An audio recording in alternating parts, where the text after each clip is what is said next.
la fonction de ces verbes-là, kana, donc kana qui est un verbe connu que vous avez sûrement dû voir déjà auparavant, ce verbe a des sœurs, d'où wa akhawatuha, qui vont fonctionner exactement de la même manière. Alors leur fonctionnement, c'est quoi? Qu'est-ce que c'est déjà que ces verbes-là? Ce sont un groupe de verbes qui ont une fonction spécifique. Ces verbes, ce sont quoi? Des af'al tadkhulu ala al-mubtada'i wal khabari. Des verbes qui vont entrer dans le mubtada et le khabar. Leur athar, leur impact sur cette phrase, c'est quoi? Atharuha tarfa'u al-mubtada'a wa tansibu al-khabara. Elles vont avoir pour impact de rendre le mubtada marfou' et de rendre le khabar mansoub. Pour l'instant, ça reste assez abstrait. Nous, ce qu'on va voir, c'est l'application. Alors, nous, on va pas voir toutes les sœurs de Kana. On va en voir aujourd'hui 4, les 4 principales que j'ai choisi d'étudier avec vous parce que c'est des verbes dans la famille de Kana qui sont assez utiles de connaître et dont vous pourrez auxquels vous pourrez souvent être confrontés. C'est pour cela que je les ai choisis. J'ai pas pris toutes parce qu'il y en a une dizaine. À savoir que chacun de ces verbes a un sens aussi. C'est-à-dire qu'il a une fonction mais un sens différent d'un autre. Ces verbes, premièrement, sont, on va prendre kana et avant tout, on va former une phrase nominale, à savoir composée d'un mubtada et de khabar. On prend Muhammadun nashitun. Muhammad est vif et alors ici nous avons un mubtada et un khabar. Maintenant, rentrons le verbe kana dans cette phrase-là. Nous aurons alors kana Muhammadun nashitan. Alors on a fait rentrer ce verbe-là dans ce verbe qui est kana dans cette phrase que l'on avait nominale, composée d'un mubtada et d'un khabar, et elle a eu un impact sur cette phrase initiale. L'impact qu'elle a eu, ça a été notamment de transposer, de transformer le khabar qui était dans un état de raf à un état de nasb. C'est pour cela que ce n'est plus kana Muhammadun nashitun, mais kana Muhammadun nashitan. Le mubtada que l'on avait ici est lui resté dans l'état du raf. Quant au khabar, il a été transformé sa dhamma a été transformée en fatha. On a donc pris nashirt. Nashirt, c'est un ism qui, dans l'état du raf, possédait le signe de la dhamma. Lorsqu'on le fait passer dans un autre état, on le fait passer dans l'état du nasb, son signe du raf chez lui qui était la dhamma se transpose en fatha.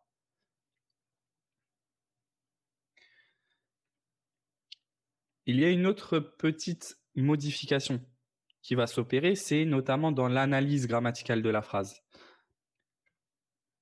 Nous allons prendre le mubtada et nous n'allons plus dire de lui que c'est un mubtada parce que le mubtada étant une notion qui doit être appliquée au premier mot de la phrase, ici Mohammed n'est plus le premier mot de la phrase. Il n'est donc plus le mubtada. Donc kana Muhammadun nashitan. Mais on va l'appeler ismu kana marfu'un. Et nashitan, quant à lui, reste khabar kana mansubun. Ensuite, si on prend un autre exemple, as-sa'atu ghaliyatun. Ici, nous avons le mubtada et le khabar. Si maintenant nous prenons une nouvelle sœur de kana, par exemple Laysa, Laysa qui est une sœur de kana et qui a pour sens la négation, en fait. Ok? Alors ça nous donne Laysati sa'atu ghaliyatan. Laysat, donc ces verbes s'accordent, les verbes du genre kana et ses sœurs s'accordent en genre et en nombre avec le mubtada dans lequel elles rentrent. Laysa, ça signifie en gros ne pas, c'est une négation. Et là je vais traduire Laysati sa'atu ghaliyatan. La montre n'est pas chère. À droite, nous avions un sa'atu ghaliyatan. La montre est chère, composé d'un mubtada et d'un khabar. Lorsque nous faisons entrer laysa qui sert en fait à rendre la forme de la phrase négative, eh bien cela devient laysati sa'atu ghaliyatan. La montre n'est pas chère. De même que nous allons donc changer l'analyse de cette phrase pour que cela nous donne en fait as-sa'atu ne sera plus le mubtada mais plutôt le ismu laysa. Ismu laysa marfu'un bid-dhammati. De même que raliyatan sera le khabaru laysa, qui sera mansoub. Ensuite, at-tullabu mukhtalifuna. At-tullabu mukhtalifun.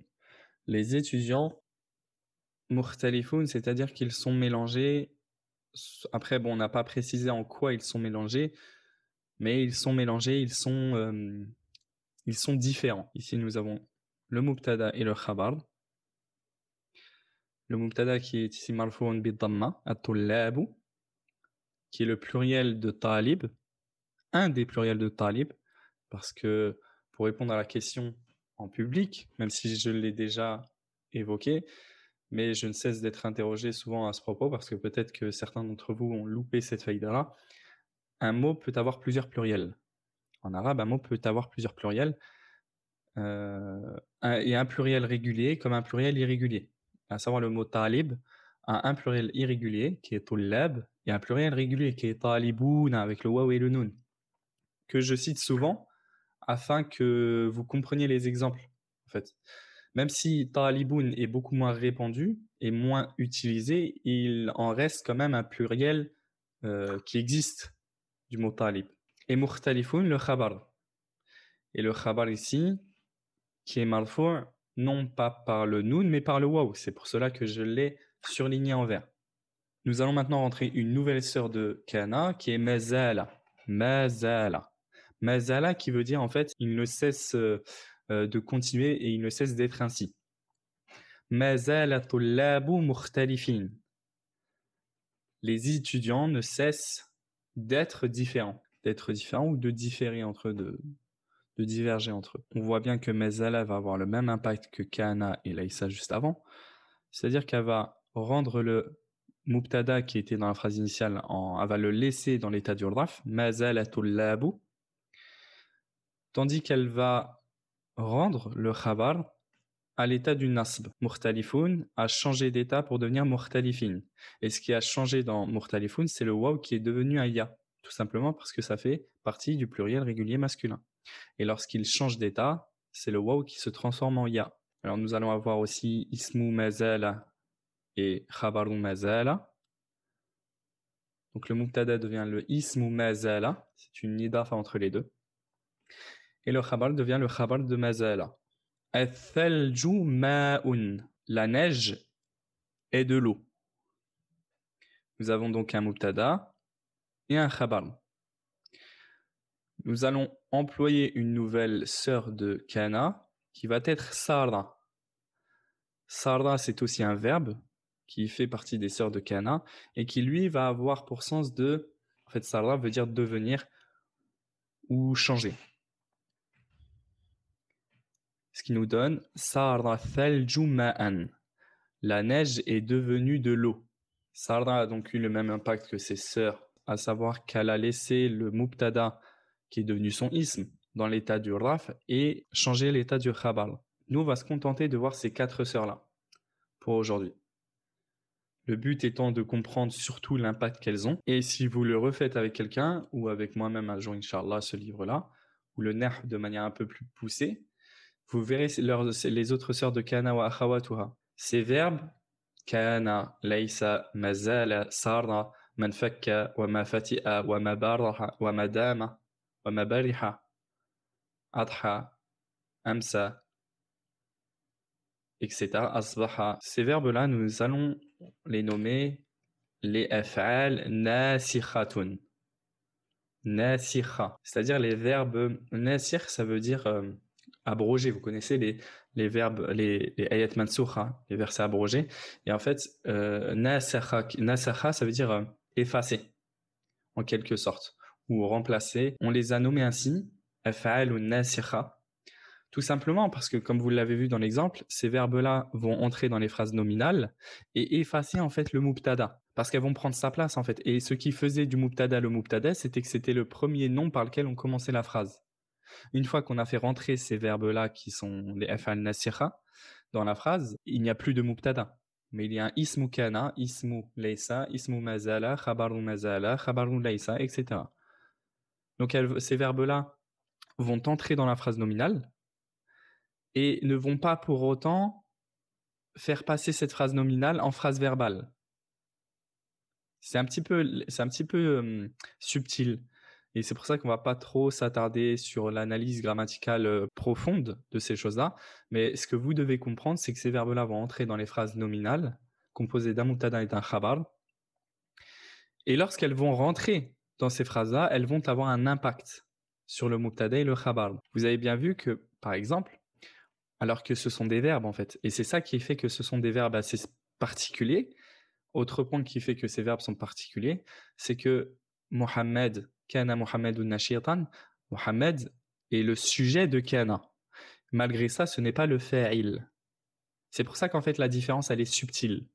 On aurait pu dire que Mohammed c'est le fa'il de kana, mais on ne le dit pas. Et on aurait pu dire aussi as-sa'atu c'est le fa'il de laysa, mais ce n'est pas le cas. Parce que ce sont des verbes qui sont particuliers. Alors l'application maintenant, kuntu maridan amsi. J'étais malade hier et je le suis encore aujourd'hui et je ne cesse de l'être aujourd'hui. Dans cette phrase-là, nous avons utilisé deux verbes nasikha, kana, kuntu, et wamaziltu. Kuntu, c'est quoi déjà? Kuntu, c'est deux choses. C'est le verbe kana plus la forme contractée de ana que nous avons collé à la fin du verbe. Kana kuntu. Ana kuntu, j'étais. Kana, c'est donc un fi'alun madin. On va rajouter juste l'appellation de nasikhun qu'on vient juste de voir avant. Nasikhun, on va préciser que c'est un verbe nasikhun. Mabni. Pour le tout, on va dire, comme à notre habitude, damirun, pronom. Mabni. Tous les pronoms sont mabni. Et nous allons dire de lui wa ismu kana. Parce que en fait, la forme contractée de ana ici, c'est le ismu kana. Le petit tout que nous avons ajouté à la fin, c'est le sujet en fait. Et c'est le sujet, c'est aussi le mubtada. En fait, si nous n'avions pas rajouté kuntu au début de cette phrase, c'était ana maridun. Ana maridun. Et nous avons donc remplacé ana maridun par kuntu maridan. Le tout est donc le ismu kana. Maridan, ismun mansubun bil fathati. Ça, c'est l'analyse débutante. Puis, nous disons aussi que c'est le khabar ou kana dans cette phrase-là. Et c'est pour cela qu'il est mansoub. La raison de son nasb, c'est qu'il est le khabar ou kana dans la phrase. MC, ça veut dire hier, c'est un ism qui est mabni. MC, ça veut dire hier, on ne l'a jamais vu, je crois. Donc, mot nouveau, mazala. Mazala. Fi'alun madin nasikhun mabni. Le verbe ici de wamaziltu, c'est mazala à la base. Mazala, auquel nous avons ajouté la forme contractée de ana, à savoir tout, maziltu. Et je ne cesse de l'être.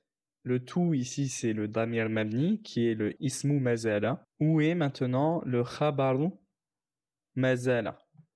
Parce qu'ici, nous avons le ismu mazala. Et où est le khabaru mazala? Eh bien, le khabar mazala doit être mansoub. On est d'accord là-dessus. Parce que mazal, maziltu, ça fait partie des sœurs de kana qui rendent donc le ism marfou', le mubtada marfou' et le khabar mansoub. Dans cette phrase-là, wa ma ziltu al-yawma. Où est le khabar? Vous rappelez-vous de la leçon de la semaine dernière, nous avions dit que le khabar était toujours indéfini. Ça ne peut pas être al-yawma, parce que al-yawma est défini. Dans une phrase nominale basique, à savoir mubtada et khabar, Muhammadun zakiyun. Le mubtada c'est Muhammad ou al-mudarrisu zakiyun. Al-mudarris c'est al-mubtada parce qu'il est défini. Tandis que le khabar doit toujours être indéfini. Doit toujours être indéfini, n'est-ce pas? Sauf qu'ici, al-yawm, ça peut pas être le khabar ou mazal parce qu'il est défini. Où est-ce que nous avons un khabar mazal, un nom indéfini, entre maziltu et al-yawma? Ce qui doit forcément être entre wa maziltu, mazal. Le tout, non, le tout est le ismu. Ici, le tout, c'est comme pour kuntu. C'est ana, c'est moi le mubtada ici en fait. C'est maziltu, le tout de maziltu, c'est lui le ismu mazala. Encore une fois, je m'excuse pour l'erreur, j'ai écrit ismu laysa. Eh bien, je ne cesse de vous le répéter, mais il y a des fois des choses qui sont cachées en arabe, qui sont sous-entendues. Et ici, on a dit wa maziltu al-yawma. On a dit ça pas par fainéantise, mais parce que c'est facilement compréhensible que le khabar dans celui qui comprend forcément l'arabe, qui comprend très bien l'arabe, il sait que le khabar, en fait, c'est encore maridan. Il l'a pas répété par répétition. Mais si on aurait voulu faire ça, et vraiment, histoire que tout soit écrit, on aurait dit, kuntu maridan amsi, wa ma ziltu maridan al-yawm. Mais au lieu de répéter maridan al-yawm, j'ai dit, wa ma ziltu al-yawma. Parce qu'on comprend facilement que le khabar, c'est encore une fois le même que dans la première partie de la phrase. En fait, même vous, vous aviez compris. Si je vous aurais dit en arabe et que vous compreniez bien l'arabe, même sans comprendre l'analyse, parce qu'on peut comprendre l'arabe, tout comme on peut comprendre le français sans forcément être fort en grammaire. Ça, vous le savez. On peut comprendre parfaitement les sens du français parce qu'on a toujours été habitué à entendre les gens parler. On comprend le français. Sauf que dans la grammaire, on est très nul en général. Et après, le fait d'être fort en grammaire, ça peut permettre de comprendre des fois des sens cachés, de comprendre la subtilité, de comprendre plein de choses. Mais en général, on va comprendre l'idée principale. Et donc ici, si je vous aurais dit je suis malade aujourd'hui et je le suis toujours quoi? Bah malade aujourd'hui. Et al-yawma, c'est un ismun mansubun bil fathati. On s'arrêtera là sur l'analyse de al-yawma parce qu'on n'a pas encore vu c'est quoi c'est ce genre de nom. Pourquoi il est mansub? En fait, on ne sait pas pourquoi il est mansub. On n'a pas la raison. À votre niveau à vous, logiquement, vous ne devriez pas avoir la raison de pourquoi il est mansub. Donc dans cette phrase, je répète, nous avions deux verbes nasir, à savoir kana de kuntu et mazala de maziltu. Et on voit bien qu'ils ont eu l'impact qu'on a utilisé juste avant, sauf que dans ces phrases-là, le ismu, le ismu kana et le ismu mazala, c'était des pronoms sous forme contractée.